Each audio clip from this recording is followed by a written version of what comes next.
ដើបជុំឆ្នាំនេះណាស្ងួនបងនឹងអូននាំគ្នាទៅភ្ជុំឯណាយើងក៏ទៅវត្តក្រពើហា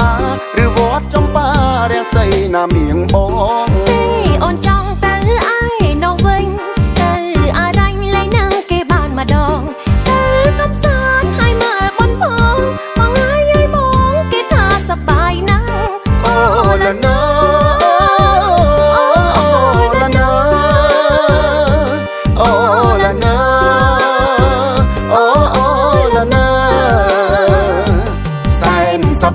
សបាយអស្ចារ្យឆ្នាំនេះណាយើងសប្បាយផ្ដាំចង់ទេពធីតាអារ៉ាញ់ល្អណាស់តែនៅមិនឈ្នះអ្នកស្រអែមបងទេសប្បាយបានប្តីសរសើរយើងក៏តាទៅលេងនៅមាត់ទន្លេទៅឲ្យឆ្ងាយផុតពីភ្នែកគេរសៀលទៅទេចង់យើងត្រឡប់វិញអូឡាណូ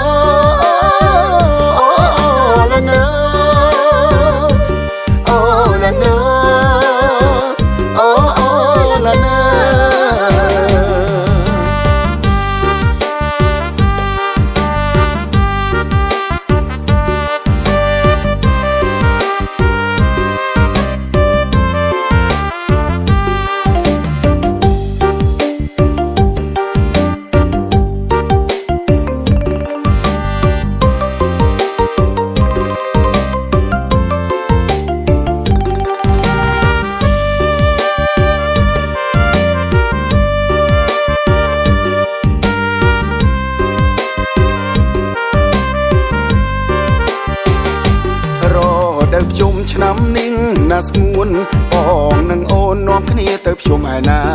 យើងក៏ទៅវត្តក្រពើហាឬវត្តចំបារាំងសីណាមៀងបងទេអូនចង់ទៅឯណោះវិញទៅអារ៉ាញ់លេងនឹងគេបានម្ដងទៅកំសាន្តហើយមើលប៉ុនផងបងហើយយាយបងគេថាសប្បាយណាស់អូឡាណូ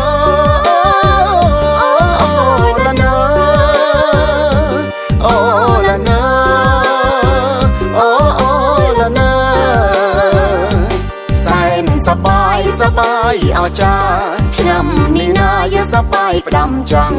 ទេពធីតាអារ៉ាញ់ល្អណាស់តែនៅមិនឈ្នះអ្នកស្រអែមបងទេសប្បាយបានប្តីសរសើរយើងក៏តាទៅលេងនៅមាត់ទន្លេទៅឲ្យឆ្ងាយផុតពីភ្នែកគេរសៀលទៅទេចង់យើងត្រឡប់វិញ